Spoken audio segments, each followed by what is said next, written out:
Students, हम फिर से आ गए हैं नमक का दारोगा चैप्टर को लेके। हम लोगों ने खत्म किया था कि बंशीधर, मुंशी बंशीधर जो कि एक सरकारी नौकरी के लिए जा रहा था और उस टाइम पे उसके पिताजी ने उसको बहुत सारे उपदेश दिया था।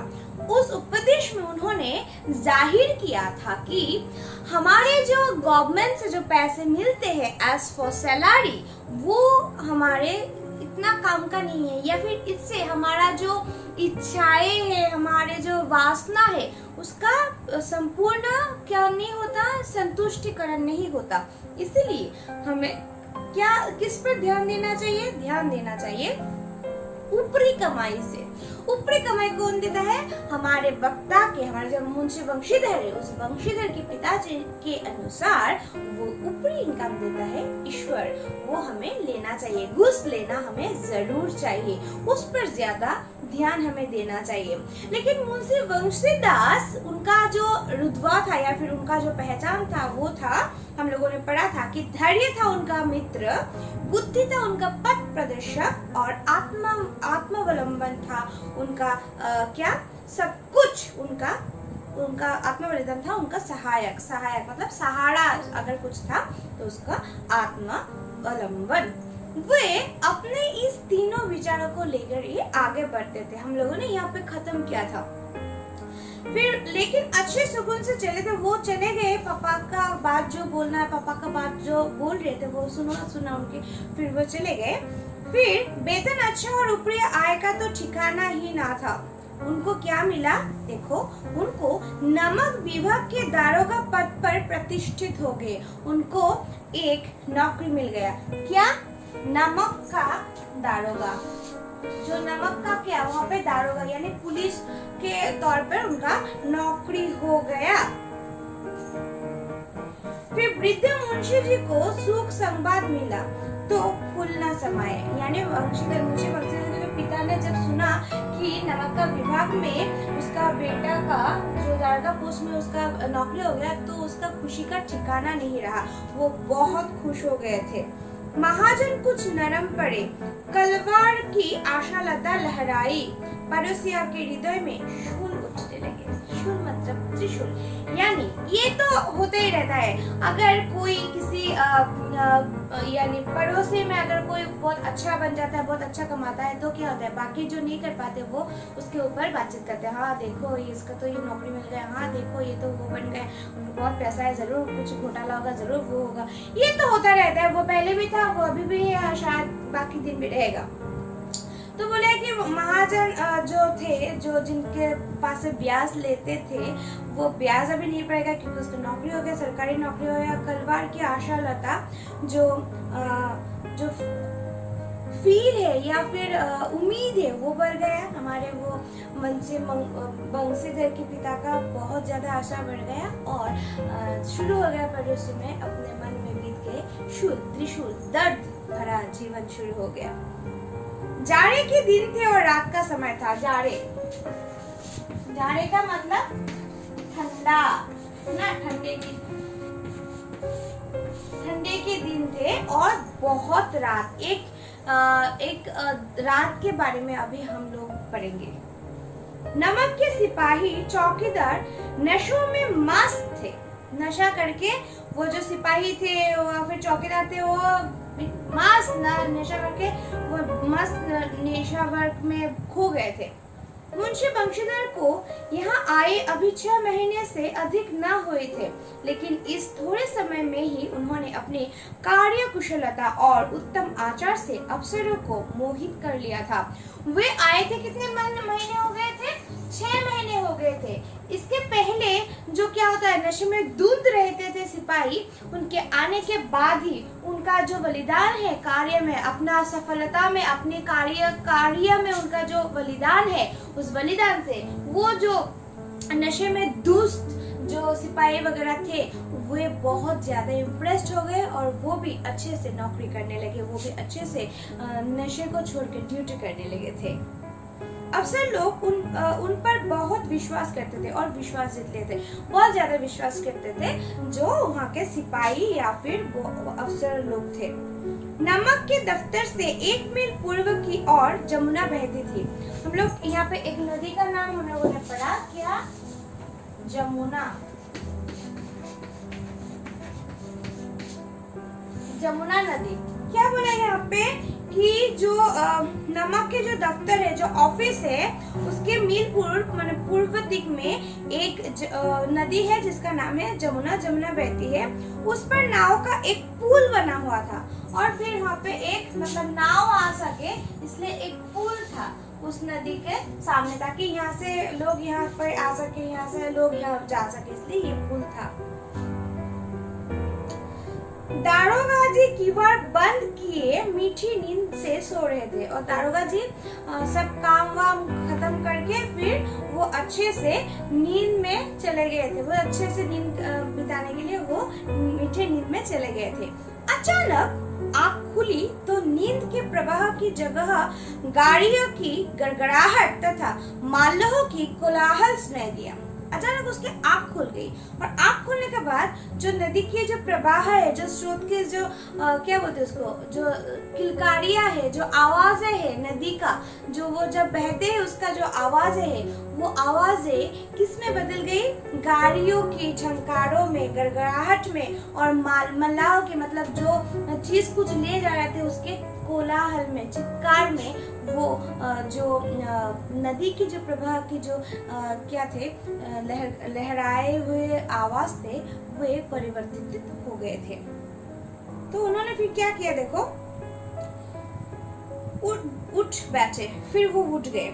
इतनी रात गए, गाड़ियों कोई नदी के पार जाती है। उनको लगा कि इतनी रात को कोई जाएगा क्या, नदी पार करने के लिए जाएगा क्या इतने रात को? अवश्य कुछ ना कुछ गोलमाल है। बोला कुछ तो है बात, नहीं तो इतने रात को नदी के पास इस पार से उस पार कुछ चीजें जाएगा या फिर नदी पार करने के लिए कोई जाएगा, ये तो हो नहीं सकता। शायद ही कुछ ना कुछ बात जरूर है। तर्क में भ्रम को पुष्ट किया।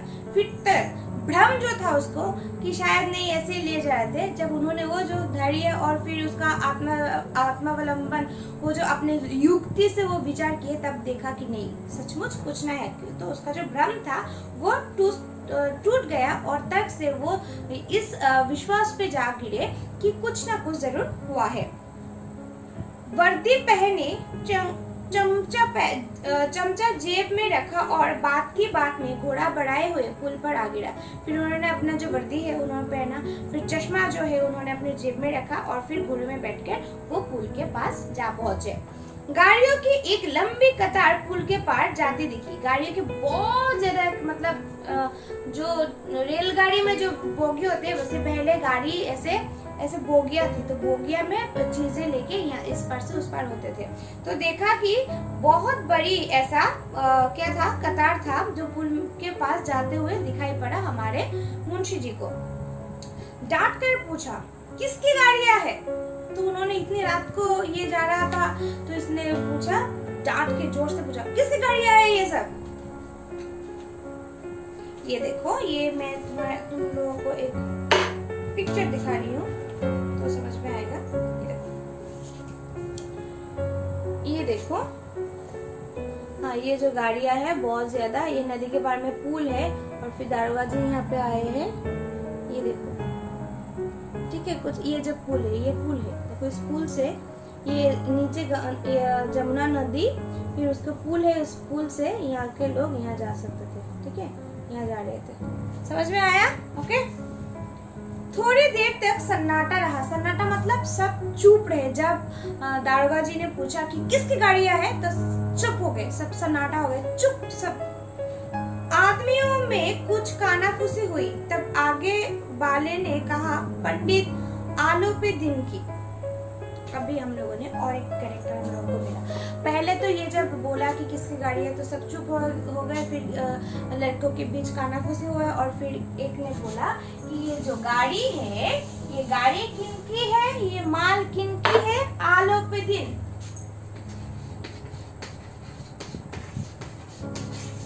आलो पे दिन का ये क्या है? गाड़ी है। कौन? पंडित अलौपीदीन। फिर उन्होंने दारोगा ने पूछा दातागंज के? दातागंज के मतलब ऐसा प्रतीत हुआ कि शायद वो पहचानते, इसलिए ये पूछा। कौन? वो पंडित, वो दातागंज के? मुंशी बंशीधर चौके तो बोला हाँ, वो समझ में आया, जो प्रश्न था उसका आंसर उनको मिल गया और फिर वे चौंक गए। पंडित आलोपीदीन इस इलाके के सबसे प्रतिष्ठित जमींदार थे। तो वो क्या थे? जमींदार और प्रतिष्ठित जमींदार, ऐसे में से जमींदार नहीं, बहुत अच्छे और बहुत नाम वाला जमींदार थे वे। लाखों रुपए का लेन देन करते थे, तो व्यवसाय करते थे, तो इसलिए जमींदारों का तो व्यवसाय होता है बहुत ज्यादा, तो वे क्या करते थे? लाखों रुपए का लेन देन का व्यवसाय भी करते थे। इधर छोटे से बड़े कौन ऐसे थे जो उनके ऋणी ना हो? मतलब यहाँ पे ऐसे कोई भी नहीं है, छोटा हो या बड़ा हो, सब उनसे ऋण ले ही, कोई ना कोई कभी ना कभी उनसे ऋण लिए थे। ऋण पता है ना, हम लोग उधार लेते हैं जो उसको बोलते हैं ऋण। व्यापार भी बड़ा लंबा चौड़ा है, उनका जो व्यापार है वो भी बहुत ही बड़ा है। बड़े चलते पुरजे आदमी है। अंग्रेज अफसर उनके इलाकों में शिकार खेलने आते और उनके मेहमान होते। 12 मास सदा व्रत चलता है। क्या बोला? बहुत उनके बारे में, अलौपीदीन के बारे में वो सोच रहे थे हमारे मुंशी बंशीधर कि वो तो बहुत बड़े एक जमींदार है। कहाँ के रहने वाले हैं? दातागंज के रहने वाले हैं। उनका बहुत ज्यादा बहुत बड़ा व्यापार है, उनका लाखों रुपए का लेन देन होता है। इस जगह पे ऐसा कोई भी छोटा या बड़ा नहीं है जिन्होंने उनसे ऋण न ली है, या फिर उनका जो शिकार, अंग्रेज सरकार उनके इलाके पे जाते हैं, वहाँ पे शिकार करते थे, उनके मेहमान नवाजी स्वीकार करते थे। और फिर बोला 12 मास यानी 1 साल भर तक कोई ना कोई व्रत प्रतिष्ठान अनुष्ठान चलता ही रहता था। तो इसने बोला, मुंशी जी ने पूछा गाड़ियाँ कहाँ जाएगी? मुंशी जी ने पूछा अभी गाड़ियाँ कहाँ जाएगी? उत्तर मिला कानपुर। कहाँ जाएंगे ये गाड़ियाँ? कहाँ जाएगी? कानपुर।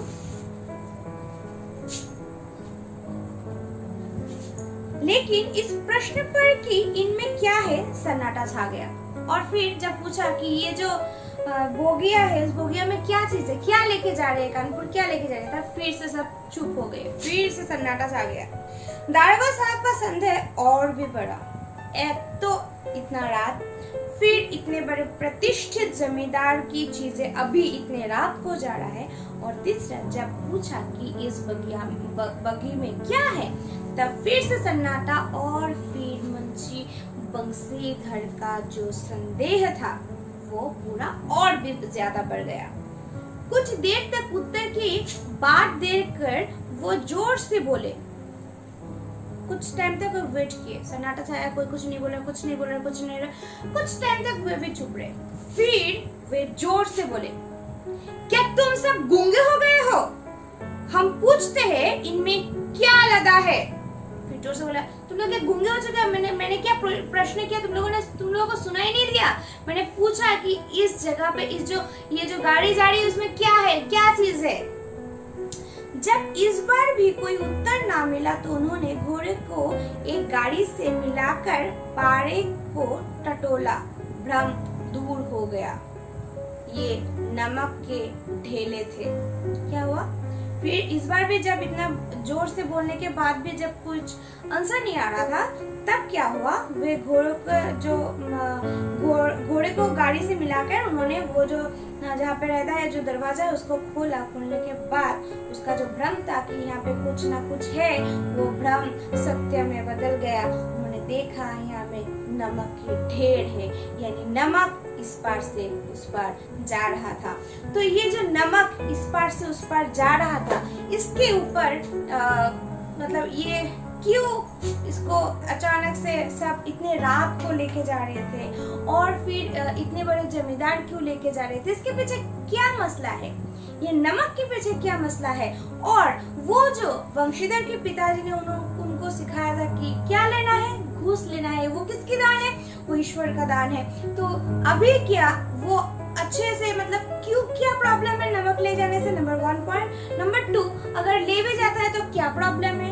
नंबर 3, कि अगर लेने में कुछ प्रॉब्लम है, गैर कानूनी है, तो वो कि अपने पापा का जो बात है उससे सहमत होकर वो घूस लेते हैं।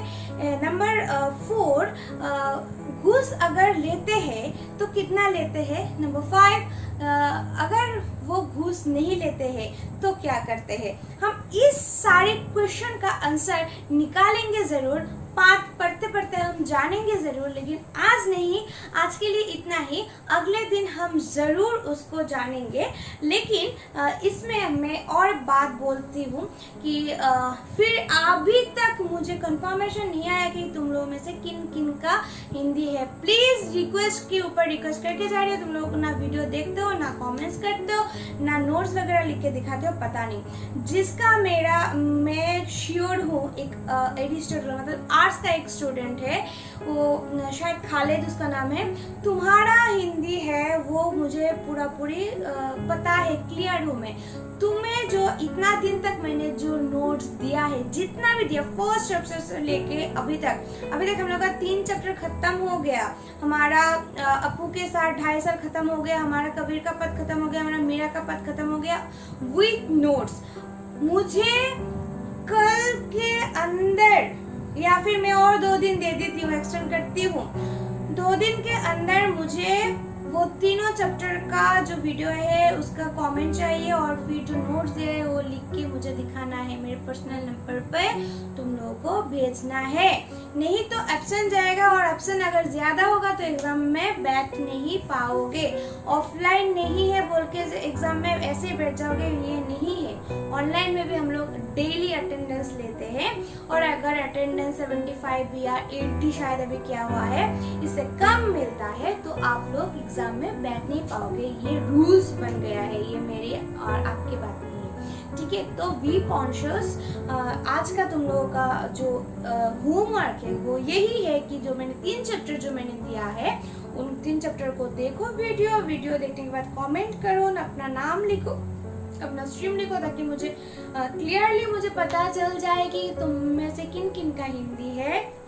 और 2 दिन के अंदर मुझे उस तीनों चैप्टर का जो क्वेश्चन आंसर है, और मैंने नमक का दरवा का भी क्वेश्चन दिया है, नमक का दरवा भी छोड़ देती हूँ, लेकिन मुझे वो 3 जो चैप्टर है वो तुम लोग का F2 में रहेगा, इसलिए मैं बोल रही हूँ वो तुम लोग मुझे लिख के दिखाओगी। तो एब्सेंट अगर लग जाएगा तो सॉरी, मैं कुछ नहीं कर पाऊंगी, क्योंकि अगर एब्सेंटिस रहेगा तो मैं क्या मतलब बोलूँगी कि एग्जाम नहीं देने के लिए, क्योंकि मुझे पता ही नहीं है कि मेरा कितना स्टूडेंट्स, नंबर 1, नंबर 2 मुझे पता ही नहीं मेरा स्टूडेंट्स लिखता भी है या वीडियो देखता भी है कि नहीं, मुझे कुछ पता नहीं है। तो मैं श्योर नहीं हूँ, तो मैं भी शायद इसमें रोक लगा सकती हूँ। तो प्लीज़ एक सतर्क बानी की तरह अपने इस कथा को माथे पे घुसा लो। प्लीज़ मैं मेहनत कर रही हूँ तुम लोगों को, तुम लोग भी प्लीज़ थोड़ा तो मतलब क्या बोलते हैं, हाथ मिलाओ, नहीं तो काम नहीं बनेगा, है ना।